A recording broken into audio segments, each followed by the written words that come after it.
Everybody, you're in for a special treat today. One of the highlights of me moving to Nashville was meeting new customers, meeting new business owners in the floral industry. And today I'm really thrilled to host Quinn and Alex of Flower, and welcome to the Flower Podcast. Thank you so much, Scott. We're happy Well, to be here. Well, I knew that you guys and myself were going to be kindred spirits not long after moving to Nashville, because one of the things I noticed right out of the gate is you guys have fabulous taste in flowers, and we both get goosebumps and drool and go ooh and ah over the same kinds of things. And so I knew this was going to be fun. And I have been looking forward to the time that we could have you here. And so we always like to start at the beginning. And so I'm just curious how you guys found your way into the flower industry. We bumbled our way into the flower industry. Definitely. I feel like we both have separate flower origin stories. So why don't you go first? Okay. Well, so I was living in Boston, and I just had I got a little job at a tiny little flower shop on Newbury Street that was really like the size of a closet. Like at the end of the day, you had to put everything back into the shop in reverse on your way out, and then in the morning you had to unpack the shop Oh my into goodness. like out into the hallway. It was like in the lobby of a building. It was really, really, really tiny. But that like I grew up in Miami, so I didn't ever see any like soft, pretty flowers. It was always just either grocery store flowers or big, tropical flowers are very like hard and plastic and very large, and they don't have that delicate sort of look to them. So I remember seeing a peony for the first time and just being completely blown away. And seeing columbine in particular, because I had seen it like illustrated in like weird little fairy, Sure. like you see little illustrations of fairies and they're always hanging out on a columbine flower. I thought that was a fake flower, like a fairy. I thought it was not a real thing. And when I saw one in person, I was completely blown away. And so I fell in love with flowers when I saw pretty ones for the first time. So you were from Miami to Boston, and then that's where it began. Mhm. Um, how? Okay, so I know this. There's so much to this story. Um, Yeah. yeah. So Quinn, how do we do this now? Okay. Yes. Well, okay. So okay, then so- I fell in love with a guy and I followed him to LA. Okay. Yes. And then Yeah. So my flower origin story is separate. I had moved to LA with a band and we like moved there in a bus with bunk beds and all of our stuff. And we like slept on the floor forever. And I was working at the huge guitar center out on Sunset Boulevard, and it was terrible. It was like really competitive, and that is not my thing. Like it's competitive sales. So I quit and I got a job at a flower shop in Beverly Hills, delivering. And I loved it. It was like instantly, it was such a contrast. Like the people there were social and, not competitive and happy and interesting and strange, and like there's just a bunch of weirdos. I always feel like flower shops are just a lot of people that don't really fit into other places very easily, and they end up sort of in this business that is a bunch of people who don't fit.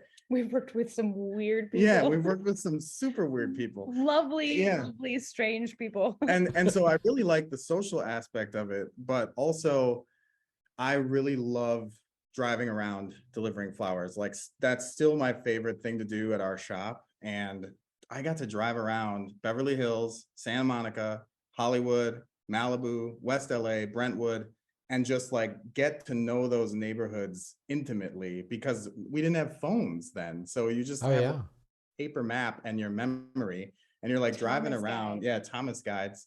And I talk to our employees about this now, and they're like, yeah, it's like, yeah, Dad, I know you did all this stuff, but it was so fun and I loved it. I mean, I love the flowers, No, but wait, you have to tell them about how you used to like map out. yeah. Well, I your came up, I routes. had this idea to like make all my route. I got sick of waiting to turn left in LA. So I had this idea to make all my routes with only right turns. and like spiral out from the shop. And my boss was like, what? That's amazing. Can you plan all the routes? And so I started planning all the routes for all the drivers. And that's sort of how I like started to move up in flowers. And then when my band broke up, I moved into this amazing, gorgeous building in Hollywood where Alex was living with her boyfriend. And that's how we met. So we were neighbors and friends for 2 years. No romantic entanglement, just friends who were both into flowers. Yeah. And when I moved to LA, I thought back on all of the jobs that I had had, and decided that flowers was really the most fun. And so I was determined to find a job in flowers in LA. And so that's really. So we were both kind of just living there, being friends. I worked at a film place for a little while there, and she got me a job at a shop. And since I had experience at a shop, they hired me as their buyer. So like my second job in flowers was I was a wholesale buyer on the market in LA, which was like so awesome. And Alex was like tedious and insane about her designs. And so she would come to the market with me 4 days a week, like just because she wanted to. Yeah. So we would go to the LA market, and this is before flowers were like a cool thing. This is before Instagram. It was like just, you know, just like dudes rolling up trucks, whistling at each other, like, you know, woo, woo, woo, we gotta move the flowers, and like everybody's drinking terrible coffee, and it's, you know, it was like really not a cool thing with like young people. We were by far the young people. So yeah, it was not a hip thing. Right, not hip. We were super into it, but we were, by far the youngest people at the LA flower market at 3:00 in the morning. Yeah, for sure. Like how long ago was that? This was 2007. 2000, yeah, 2006, 7, 8. Yeah. So 12, 14 years ago, 14 years ago. That's crazy. That's a long time ago. Yeah. Yeah, I've shared this on the podcast before, but last year I spent a month in LA and got to visit the LA market many times, and met lots of farms and just different things while I was there. And I'm like, it's a really hard flower city to leave. Oh my God. Yeah. I mean, I like, people don't understand what they have in LA and San Francisco. The fact that you can just go to the market and like look at all of this fresh, beautiful stuff, and then just pick things and put the colors together and the textures together right there before you even buy it. And like, I mean, I still think about that. I still envy that. I still wish I could go back, because now it's just like, when you don't live in a place like that, you can't just like go look at what there is and come up with something really beautiful and like find that thing that you didn't know was there, you know, like it all just has to come out of your brain, and you have to like consult photos from last year, like at this time, what did we have last year at this time that I'm not thinking about? And to be fair, like Scott, where you work at Import, you can do that, but not at the scale that you have. Oh, I know. You can't show up on an event Saturday and leave with a truckload of stuff that you weren't counting on. That's how it used to be in LA, is that you couldn't order in advance. Right. If you ordered in advance, you got the stuff that they couldn't sell. Right. And so everyone went in person. Well, you know, they pull all of the stuff you ordered, but they leave the really nice stuff for the people who are shopping, because those people are going to see it. So you can't order in advance and then think you're going to get the best stuff. Like you really, every event that like I worked for Velvet Garden, Kim taught me so much, and I love her shop, and I learned so much from her. And all of her events, she would just send a buyer to the market, because if you pre-ordered almost anything, you got just the stuff that wasn't as pretty.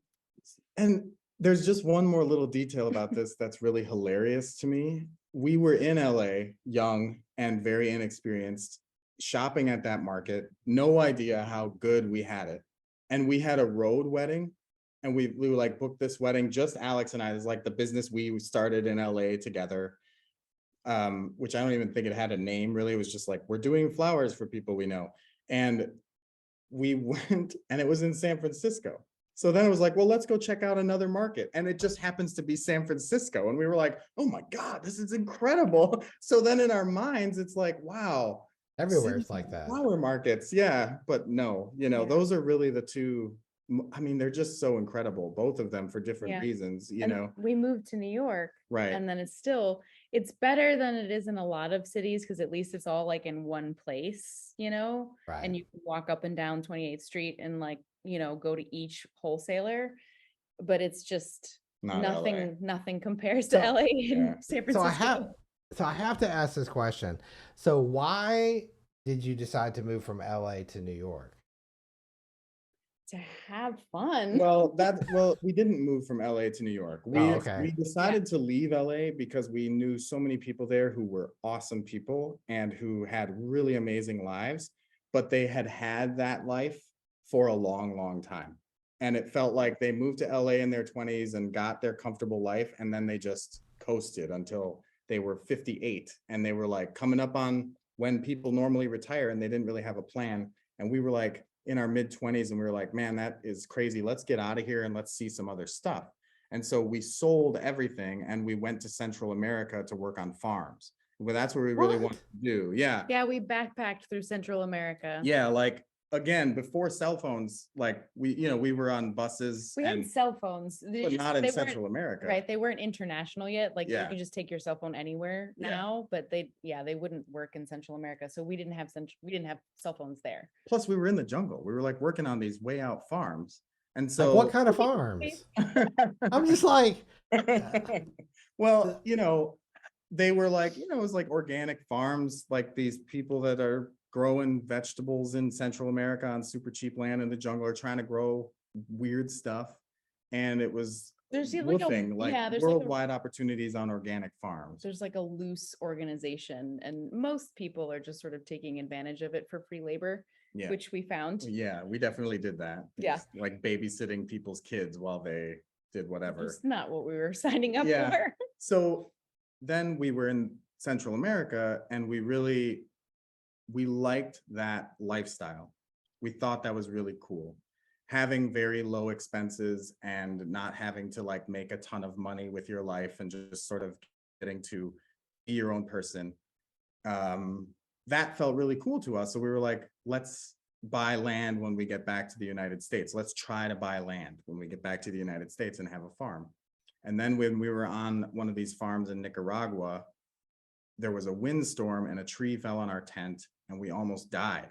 So Alex was like, every muscle in her back was hyperextended. We had to like get her out on a board down a mountainside in a pickup truck. What was a volcano? Volcano, yeah. And then it was like 8 hours to the hospital, and I mean, she spent like nights in a Nicaraguan hospital. We were stuck in Nicaragua for a month because she couldn't walk. Yeah, Quinn had to flick cockroaches off of me. They couldn't really move.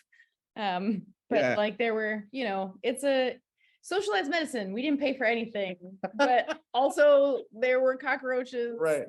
Uh, Yeah. and crowded beds, crowded rooms. Yeah. So anyway, we moved back to the States, and since our trip was cut short, we had some money. And so we bought some land, and we'll get to that in a little bit. But after we bought the land, we were like, okay, we're not quite ready to be farmers. You know what I mean? So let's move to New York and have fun. And so we moved to New York, and we paid the mortgage on the land from New York and just like paid off the land while we Which lived in New York. He calls it a mortgage, but it was a loan to a man named Tommy. Right. It was like $250 a month or something like that. Yeah, he financed it for us. Like the deal was, if we missed a payment, he gets the He land. just gets to keep it. Yeah. So it was just a guy we found. So anyway, that's why we were in New York. We were like, well, we're gonna farm and we're gonna like homestead, but we're not ready to do that. We were like 26 and 27 or something. Yeah. And we And were like, I had visited New York a lot when I lived in Boston, and I always loved it and always wanted to live in New York, and life just took me in a different direction. And so I was like, let's move to New York. yeah, And it Quinn was down. awesome. so did you Yeah. work for somebody else there, or did you have your own business again? Oh, we worked No, for we multiple worked- people there. Yeah, we worked we never had our own business in New York. No, we worked for multiple people in New York. I think everyone who moves to New York starts at Flowers of the World. Yeah. Have you ever heard of Flowers of the World, Scott? Actually, I haven't. So it used to be at the bottom of the Twin Towers, which is why it was named Flowers of the World. But then Mhm. obviously when the Twin Towers fell, it the name didn't make quite as much sense. Sure. But they still exist, and they Yeah. had an uptown and a downtown location, and also was it the Ritz? No, No, it was Waldorf the Astoria. Waldorf Astoria. There's like a flower shop that's like in the Waldorf Astoria and does all the flowers for the Waldorf Astoria. So he owned that too. And it was it's like, I feel like really like, I mean, probably not anymore, but back then, every new florist ended up, I saw a friend that I had in LA that I worked with at a flower shop at Velvet Garden. She was also applying for the same job that I was applying for, and we both ended up at that shop. Yeah, it Because was like every new florist in New York is at Flowers of the World for a little while. Yeah, and we don't know who's listening to this, so we can't go into detail, but that was a rough job. It was a So rough we job. got out of there as fast as we could. I Yeah. worked there too. My job there was actually awesome. And for people listening to this podcast, I feel like this is an incredible flower job that I did not know existed until I moved to New York. They had a bunch of huge hotel accounts, and my job was to walk around Manhattan and make sure they looked good. So I had a bucket and of some flowers in it and a watering can and a tube. And I would walk around and And like bleach. look at and bleach, yeah. And I would look at the flowers and pick out any dead flowers. And then like if the water was really bad, I would put the tube in these huge tank vases and siphon out the water. Like I would use my bucket and like start the siphon with my mouth and take all the water out of these big vases in this hotel lobby. And then I would bring bucket after bucket and put the water back into the vase. And I did that all day. That was a full-time job, 5 days a week. And I just rode the trains and walked around Manhattan. It was awesome. But then we got out of there and I got a job managing a shop on the Upper West Side called Posey's, which is just a very well-run Upper West Side neighborhood flower shop. Very like great sort of, middle of the, like down the middle of the line, fastball flower shop. It's doing what a flower shop should do. And Alex got a job at Ovando. Yeah. Do you want to talk about Ovando? Because Ovando is awesome. Do you know Ovando, Scott? You know, I'm learning all kinds of things I don't know. So no, I don't, which I love. I feel like, Ovando okay, so this is really interesting to me because I feel like when I moved here, I moved like it sort of like we moved out of, I think I was saying to you earlier, we were in this we were like low level flower workers. Yeah. And then when we moved here, we wanted to start our own business, and Instagram was much more of a thing than when we lived in New York, and it didn't exist in LA. And I started to realize that there were two different flower worlds, it feels like to me. There's like the flower world where there are known names of people who have, they're in magazines and they're celebrity florists and Instagram famous florists and all of this. And that all exists in its own universe. And then there's just like the city florist that is just so incredibly separated. Like there's a weird like non-crossover. And there are huge companies in these cities who are doing massive events and, millions of dollars a year in delivery business, and nobody knows who they are because they're not like, they don't have that crossover into like the more like celebrity flower industry. Like they're two different worlds.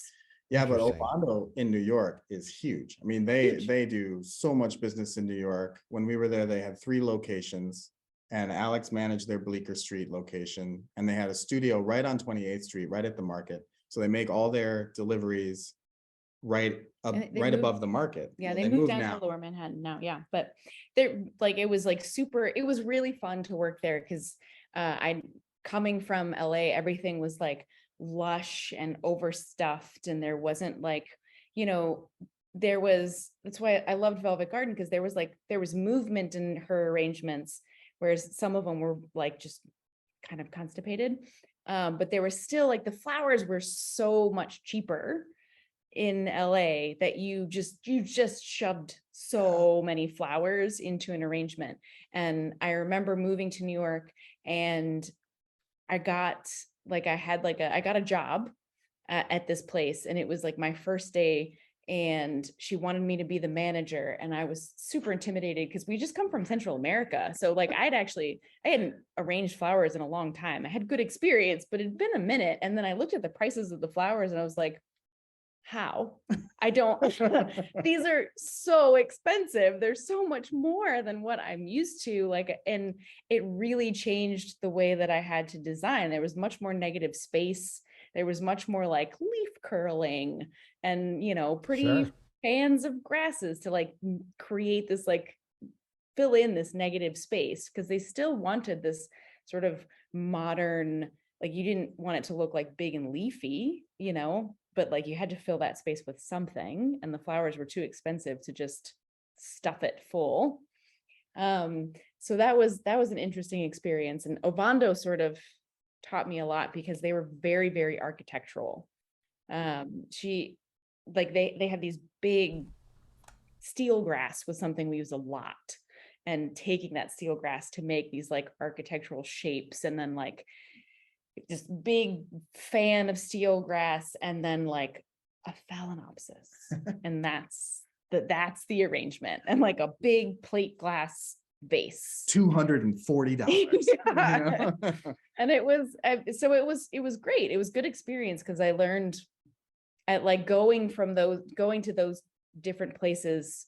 I feel like I learned like the whole spectrum of floral design, from like overstuffed, huge, lush, low arrangements to like sleek, modern architectural arrangements where you like use little bits of sticks to hold your flowers over here on the left side of the vase, and there's all this negative space on the right side of the vase. It was fun. Interesting.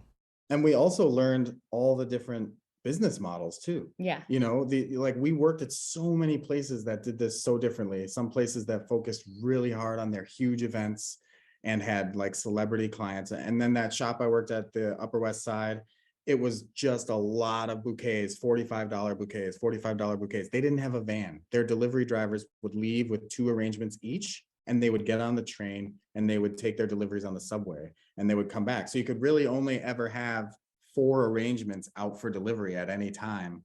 I mean, it's just like so many different ways to do it, and like so many different like thought processes about how to make the revenue happen and how to like keep costs low.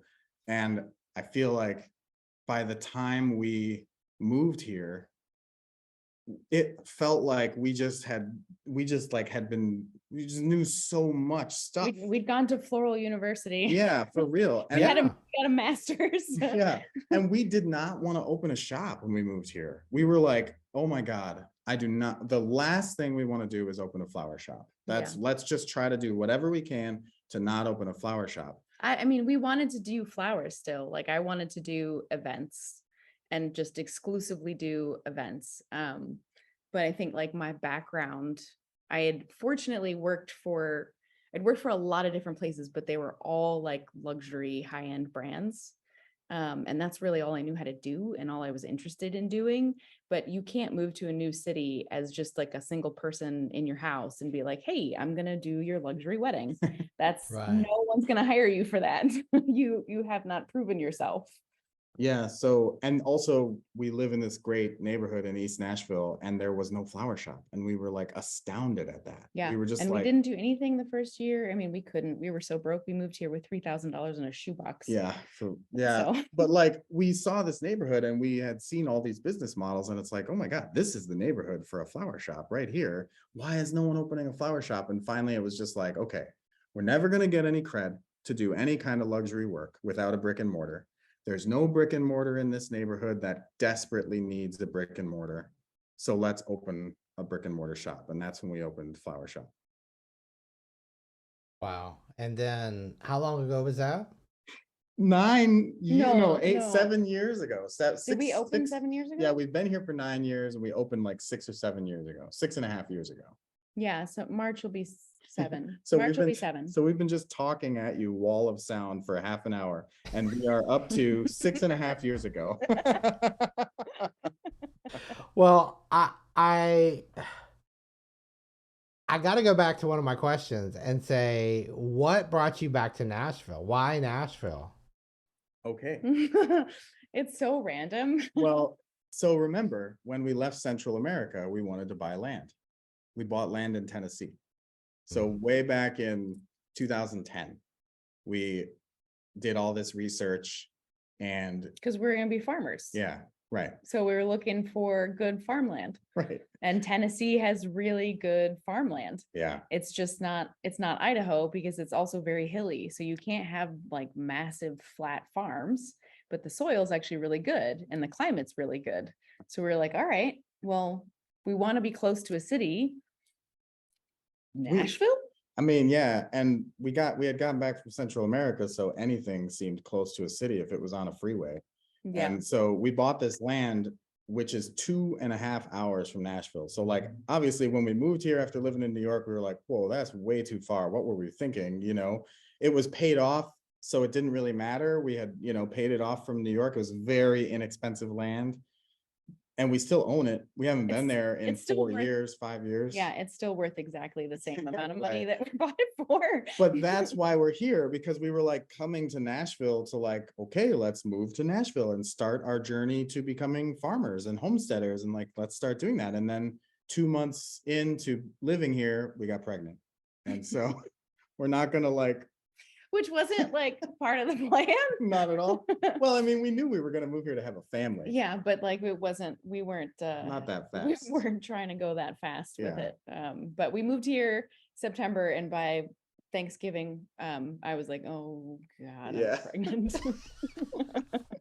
So then it was like, well, we're not going to move a kid out into the middle of the country. And Yeah, I mean, like know. the experience of being brand new in a city and being pregnant is one of the most incredibly isolating feelings I've ever felt in my whole life. And then also having a brand new baby in a city where you barely know anybody at all. It was so isolating that I was like, there's absolutely no way we are moving to the country. I'm only having one kid because I thought we were going to have two. And I was like, nope, this is it. We're doing this one time. One take. And we're just, one take, and we're definitely not going to move her out into the middle of the country. And I'm certainly not a homeschool mom. I don't know what I was thinking. That's not reality is very different from like the homesteader dream. Yeah. And like that's not, we're not for doing us. that. Some people do it really well. And Yeah. that's great. Yeah. Not for us. So that's why we're in Nashville. That's why it was more about Tennessee. And then we just kind of like, we're like, oh, we can't move out to the country. So let's stay in Nashville. So it's kind of a strange reason to be here, but it's been very good to us. Nashville has been very good to us. Well, you guys, I mean, it's definitely a flower city, and it has people that have great taste. Yeah. And I feel like you guys are just in the right place at the right time. And I think that's really, really awesome. Yeah, we were very definitely lucky. were. We were very lucky with that. When we opened our shop, there were very few flower shops in Nashville that were sort of more modern and like kind of creating like a brand and really like leaning on a brand. It was all very much the old school model of, your grandma's flower shop. Which does very well here, to be fair. Yeah, but it just, when we opened, a flower shop like ours didn't exist, which was great for us. Like we had this experience from these larger market cities, and Nashville was on its way up, and we were able to sort of get in right before Nashville really blew up to a point where, we were able to create a Yeah. good business for ourselves. Yeah, the rent we paid on our first location simply does not exist anywhere like within a 50-mile radius of Nashville now. Not just So, that, like really the rent was really low, but more than that, it was just that like we were nobody and we had nothing to show, but we convinced this guy to give us a commercial lease on this house, and we almost lost it because he had us fill out this, application, and then on the application it's asking you like, how much money you have in the bank. You have to give like bank statements, and we didn't have any. We didn't have any money in the bank at all, and he was like, oh, I'm sorry, you guys don't have any money, you can't rent this house. And essentially we were like, please, yeah, we have a good idea. we took And him out for pizza. yeah, and he was like, well, all right. Yeah, And that kind of thing, that doesn't happen anymore, Well, especially in the big cities. yeah, right. yeah. Yeah. And like, I just want to say to anybody out there listening, having the exact same thoughts that I would have hearing that, we definitely recognize like that is a privilege to be able to sit down with someone and just be like, come on, man, give us a shot. And they're like, okay. Yeah, That is a very incredibly lucky thing that happened to us. Yeah. That is good fortune. That is For sure. privilege. That is and I feel like, I probably wouldn't have worked out the same way if it was just me. yeah, I mean, that's kind of what I'm saying. Yeah. I feel like, that's a little different. So we recognize that. That's important that we say that, because that's a ridiculous standard for anyone else to think like, oh, I'll just convince someone to give me a commercial lease. That's a seriously fortunate thing that happened to us. But at the same time, I mean, I don't want to sell yourself short. You had all this experience. You've obviously, it's not like you were brand new beginning. Like you had this idea, but you brought this journey with you. Yeah. And when you hear everything you've done in every place, it's kind of like, I don't know. To me, I would have thought, okay, this is a risk, but I would have also thought, okay, but if I was going to, if I was a betting man, which I'm not, but if I was a betting man, I could see that, you know what I mean? I could see the potential in that. And I think that's special too. Yeah, I think his wife saw that too. I feel like she was a sort of a free spirit and she kind of saw that. And Alex is very good at putting together like a design deck, basically. I mean, the deck we had for our business, even at that point, was very impressive. Well, I mean, it was like it was our brand. Yeah. Like it was, which has pretty much been what it is. Like that's one of the things I think that has made us successful, is that we created a brand and then we stuck with that brand. You don't have to guess what you're going to get from us.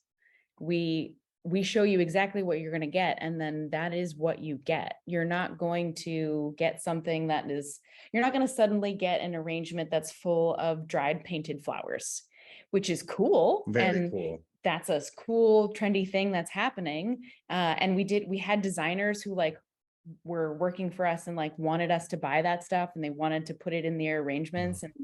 And I had to explain like, listen, I love that stuff and we can do that in our events, but we can't just send someone an arrangement that has painted flowers in it, because we have a brand and that brand does not include painted flowers. And so you can't just surprise people like that. And having that cohesion, I think, is really the thing that has made us successful. Which I think that is a lesson that we learned from Ovando. I mean, there are a lot of brands in America that you can point to that play by those rules, but as a florist, Ovando does that very well. If you order from them in Manhattan, you know what you're getting. That you're getting the thing they do. And that is a very powerful thing when you're selling something over the phone on faith that people can't see. That is just such a good and powerful tool to have to sell flowers. Well, it's kind of like a restaurant. If I want spicy food, I may go to a Mexican restaurant. If I want sushi, I may go to a Japanese. I mean, it's kind of like you become known for Yeah. what you produce. And then, Right. okay, if I want a, one flower, cool foliage, situation, I'm going to go to this shop in New York. If I want something romantic and full of, very, uh, gardeny flowers, then I might call you guys. You know what I mean? I'm saying it's like, Yeah. yeah, it's a definite thing that I see that I feel like as I'm so thankful to see more and more shops getting away from the wire service platform. I know that especially in smaller cities or more rural areas, that is a lifeline to a lot of business because it's a way people can send flowers into that area and you have a much broader market. But when you're in a city that, social media is so powerful, you just feel like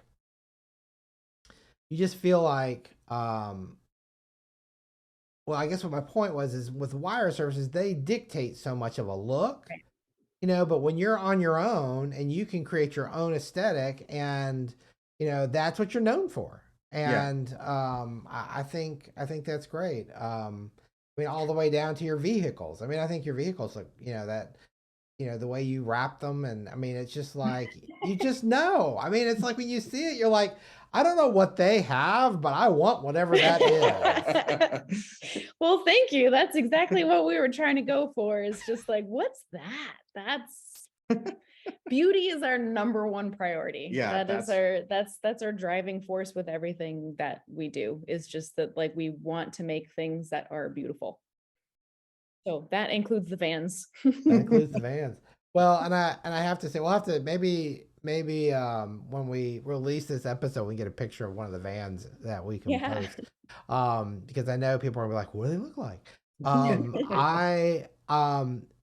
of the things I think is really interesting too is because of social media, because of the, like you talked about the difference in back when you were starting in LA and the awareness.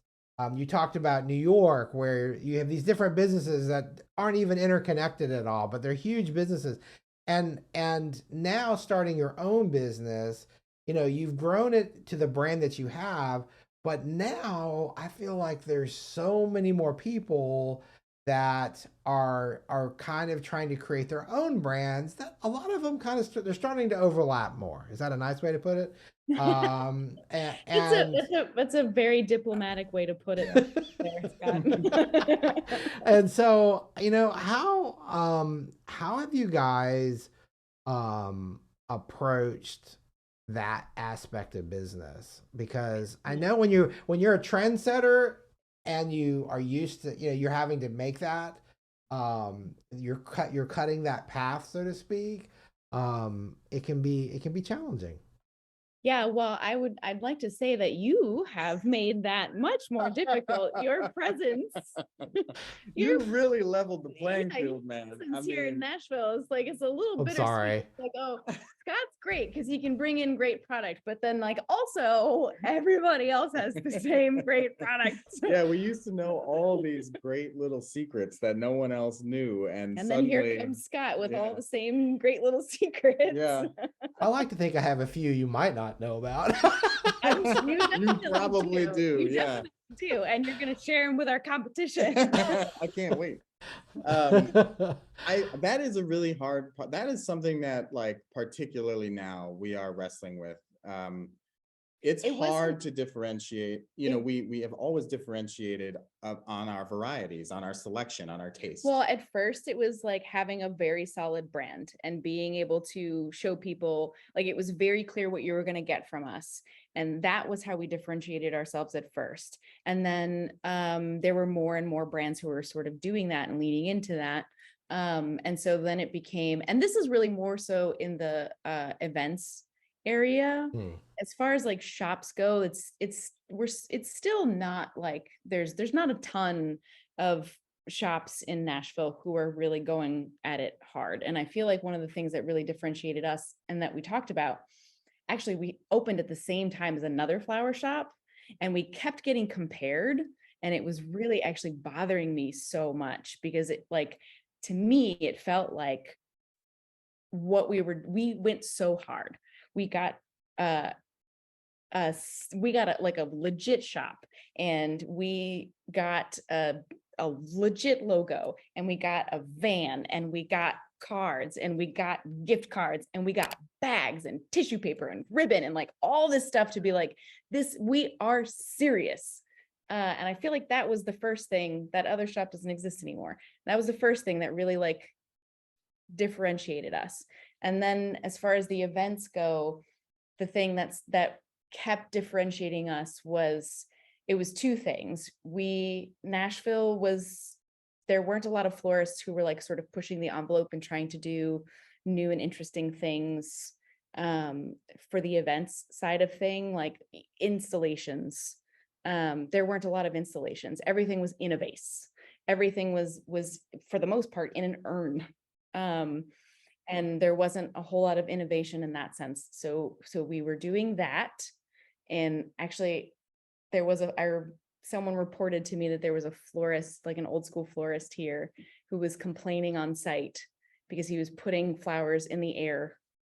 And he was like, well, ever since flower came to town, everyone wants to hang flowers in the air, which is like, we're friendly now, which is like, it's just a really funny, like, that was what we were doing. We were hanging things in the air and we were making installations. We were just trying to do things that we wanted to make art for events using flowers. And so more and more people started doing that because that's the way that the whole industry was kind of going. It wasn't just us, like across the country, everyone was sort of moving in that direction. We were just the first ones to do it here. Yeah. So then it came like the varieties of the stuff that we use. That became like okay, well, we still have that. We still have like all of these specialty varieties that we would get from, our contacts in other cities that we would have shipped to us. And we knew about more things that existed because we had spent time in these other cities. Right. And so people who are just here, they know what has been brought into Nashville, which is why you have been bittersweet, because you bring great stuff in for us, but like you've also shown so many people like all these things that they didn't have before. Yeah. Which that really ups the game in Nashville. I mean, just you coming to Nashville, Scott, has really like upped the Nashville flower game quite a lot. Sweet, thank you. Well, of course. And import has always been where we go to get stuff that is nice. Lou and John have always done a really good job, but adding you was very smart on their part, because what's happening now is, like you just said, all of the smaller Instagram that florists, they have a lot of, I say that not pejoratively, they have a lot of market share when you put them all together. And I feel like your presence makes it possible for people like that to do really quality work. 10 years ago, someone working at that scale. 3 years ago. Yeah, maybe 4 or 5. I see what you're saying. Like 3 years ago, 3 years it would have ago, been hard to do really good work. We even knew what pistachio foliage was. Right, in Nashville. Like like we used pistachio foliage in our fall events, and I had to show people pictures of what it was. Like no one knew what it was. And so that's awesome. And yeah, the answer to your question is we're not sure what competing looks like now for us. There are a few things we have that we think are great. I think we have a really good team right now. We have a buyer who is very passionate about flowers and who really loves flowers. And yes, she is. Yeah, she does a really great job buying flowers. And we have an event designer now that does her own events, that works pretty independently and uses the infrastructure that we have. And she's our designer, she's on our team, she does flower events, but she operates sort of like her own sort of like little shell inside of flower, and that is really amazing. It gives her a lot of freedom to do really awesome things. She's very good at what she does, and she can operate in our company using our huge cooler and truck rentals and carts and all this stuff that we have that is really hard to acquire because it's a lot of money up front. So that gets us into our infrastructure, and our experience is really what we're leaning on then as well to compete. We have a lot of equipment and knowledge and experience. And so we're trying to leverage that more and more. And we are also getting an east location back open. So we're sticking with the brick and mortar model because we think it has legs for the future. That's another way we're going to try to compete. That's going to get harder and harder to do. And then also we are working on establishing a farm that is 15 minutes from Nashville, where we'll grow a lot of our own stuff. And we have that underway. And so we have kind of a lot of different ways we're trying to compete now. And then, I mean, but then also just like creatively, I feel like trying to compete in that, like, I'm sick of hanging things in the air. I'm done. I'm done with hanging things in the air. I feel like when, like, as far as creativity goes, like you can only get so much out of doing the same thing, you know, like we did that incredible, and painted flowers. We did an incredible, like, rainbow painted flower clouds sort of thing in like a gradient. And it is one of the coolest things that we have ever done. And I'm super proud of it. And I will be proud of it forever. And I also hope we never do it again, because it just, like, you know, like I don't want to repeat the same thing. I don't want to paint flowers anymore. I don't want to paint flowers and hang them in the air. I want to move forward. And for me right now, that means less things hanging in the air and more, it feels like more organic. I think maybe it's just like me getting into gardening more, but like more organic looking things that feel like, not like they were created by someone, but like that are capable of fooling you into thinking that they could have just grown there. Yeah. Well, there's so many directions we could go in right now.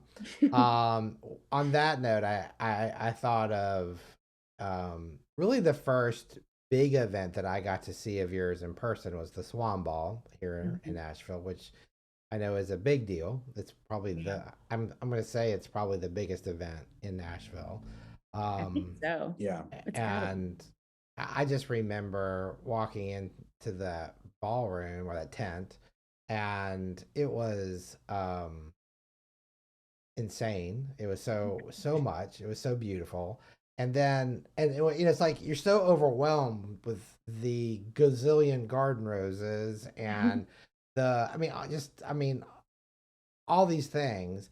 And then you get closer to, you get through the tent, and then you see these huge tree structures with like Springer Eye and, you know, Deflexus just hanging off of it and stuff. And I'm like, good grief. And the scale is so huge, and it makes me think, well, that's not hanging. And it might be suspended, but it's not hanging. But yeah, I mean, I think I feel like it's so funny. I got to share this story. So I had a customer in Atlanta for the longest time. I was very fortunate that he became my customer early in my floral career. I had met him while I was a Hort student at Georgia. And you probably don't know who he is, but Ryan Gainey. And Ryan Gainey is known for his cottage landscape design, and he had 3 shops, and one of them was a flower shop called the Cottage Garden. And he became very well known for his style of flowers. Well, I'm sharing this story because he's passed away way too soon, and I always used to get so angry with him. We would argue a lot, and so I'm like, I cannot believe you didn't take a photograph of that. Why didn't you take this is the most amazing thing. Don't you have anything to show clients? I'm like, what do you do? You know, I mean, and he's like, why would I take a photograph of it? I'm never doing that again. And that is experience talking there. Because once someone sees a picture of something you did, they always are like, I want that. Can you do that again? Can you do that again? And if you've got a bunch of photos of work you don't like, you're just going to always be doing work you don't like or work you don't want to do again. You Yeah. Well, know? he just felt like that was what he brought to every event. Yeah. Was Yeah.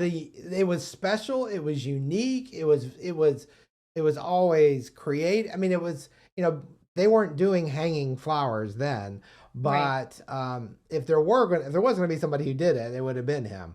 But yeah, it was just amazing, and that just, and I'm like, and that was even before social media. And so you just think, I mean, it's at the time I was just like, oh my gosh, I cannot believe you're not taking photographs. And he said that, and it's almost like the wisdom of it. I don't think I really got for years. I mean, just to Yeah. be honest, you know, I think it took me a long time to understand the importance of that attitude and the power behind it, you know, and Yeah. yeah, It's something I've had to, I like, we have hired a photographer, like our own photographer, to come out sure. to the events that I know that I want other people to see, because like I understand what he's saying. I feel like it's never my first thought to like take pictures of the things that I'm doing, because it does feel like once you've got it up and it's done, you take this breath and you're like, oh my God, this is it. This is the thing that I wanted to do. I made it. Here it is. Okay, goodbye. Let's go Like, unload the truck. yeah, it's like, you know, I don't know. You like, it's like birthing something and then it's done. It's out of your system. You did that thing. You're not going to do it again. Um, I think that's how, like, that's how it sounds like your friend was very like truly creative. And I feel like that's what drives me, is just the next thing that I want to do is not, I don't want it to look like the last thing that I did, which can be really tricky when it comes to Sure. weddings. It can be Sure. really tricky because like people, especially, you know, there's a certain crowd of people who they want white and green.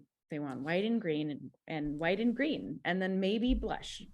Like these And flowers behind me, white and yeah, green. white So and but they don't want it, they like, I don't want it to look like my friend's wedding, right. because my friend is gonna be there. But I do want it to But have all the same I flowers. want it to be different, but it must be white and green. Yeah. And like maybe some blush. And it's like, it gets, you know, it gets difficult to do, but there's, you know, there's a fun challenge in that. And I really hope that we keep sort of doing things differently every time. And I think the second you start taking pictures and building a catalog, it gets harder to do things differently. You start to lean on these ideas that you've had because you're tired and you're like, oh, let's just do that again. And I feel like you're right. That is the wisdom. There's real wisdom behind that, you know?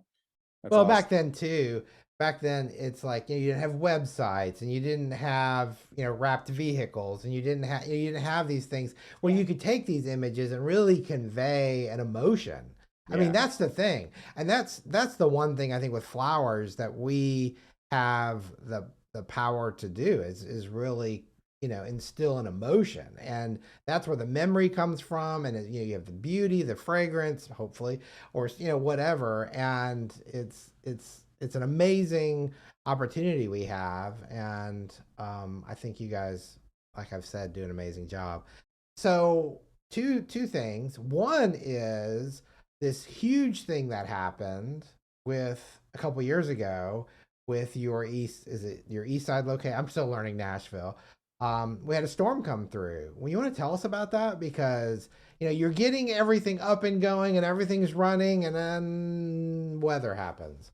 So yeah, everything was going really well with our east location. We were very much a part of the neighborhood, and We love that. we were a part of the community, and it was great. We were a little local neighborhood flower shop, and we had started to do some larger weddings on the west side of town in Belmead, which is the part of town that has the budgets to have these large weddings. But we weren't getting any delivery business on that side of town. So we decided to open a retail shop in Belmead, and get that going. And we were almost ready to open it, and a tornado came through and destroyed our first location. Oh, wow. which which was also our home because we lived upstairs. So it completely annihilated that. And we had how many square feet were the greenhouse in the back? We had a 650 square foot greenhouse in the back with tropicals. It was like a very nice double bubble greenhouse for those of in the greenhouse world. And we had a lot of inventory in that greenhouse, and it was all destroyed. And Our shop was destroyed, yeah, our home was the destroyed. building was, it was missing the front of it. I mean, when we made it to the basement with just a little bit of time to spare, Like and seconds. yeah, and we stayed down there for a while because it was terrifying. There was a lot of strange noise happening upstairs, and it was very silent outside. You could hear it, but it was still very windy. And then when we went up, we just like couldn't believe it. There were walls missing. The whole thing was just destroyed. And we went up into the second floor to get some things before we had to leave the house. And it was just like a dollhouse. Yeah, it was a dollhouse. Like right. the front of the house, the whole front of the house was gone. It was like you were looking out into the street. And so it was very hard. Yeah, that was our friends came and got us. We had our daughter and our dog and our employee and friend drove over, and they had to walk to get us because you couldn't drive anywhere near our house. So yeah, we like crawled out of the house, and then everybody in East Nashville came out, man. And Nashville, just like even Nashville, like not even and East even the surrounding areas, really. Yeah. I mean, the next morning, the number of people who showed up with chainsaws, we had crazy. to send them away. We were like, we already have 3 back here. I mean, within 2 days, everything in that house that could be scavenged was pulled out of there and put in a box. Our friends, Bright Event Productions, they do lighting in town, showed up with 16-foot box trucks to like move all of our stuff to a storage space for us. And like, you know, one of our customers, a good customer, put us up in an Airbnb that he and his wife owned for a week. And then one of our friends put us up in an Airbnb that they owned for 2 months while we figured out what to do with our lives. And people, like, what's crazy is like we were cleaning up, we were talking to insurance, we were trying to figure out what we were going to do. There was simply no location like that location. We couldn't just move somewhere. And then the pandemic happened. 10 days after the tornado, the whole world shut down. Country shuts down. We're like, what are we going to do? And so we are holed up in this Airbnb. All of our stuff is dirty and in boxes. We don't have half of our clothes or anything.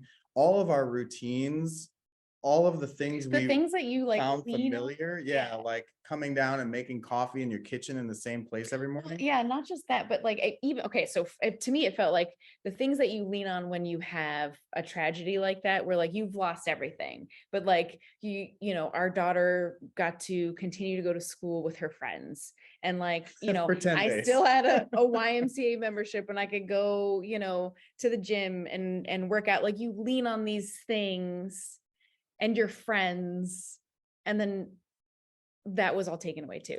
Like immediately that was all taken away. And then there's this other aspect where like, you know, there's a pandemic and everyone's kind of holed up in their homes and hanging out with their families and, you know, making bread and doing more yoga. And like, we were in this half empty house with all of our dirty stuff. And, you know, it was just like, I can't imagine the combination of like, you lose everything you own, and then also you lose everything outside, like your community and your friends and your, you know, your routines. You lose all of that too, because no one can see each other. Yeah. It was very dark. Yeah. And then, you know, all of the real life problems we had, you know, at that time we had 10 or 12, maybe 13 employees, and, you know, they need to get paid. And so we're trying to figure out ways to stay operating. And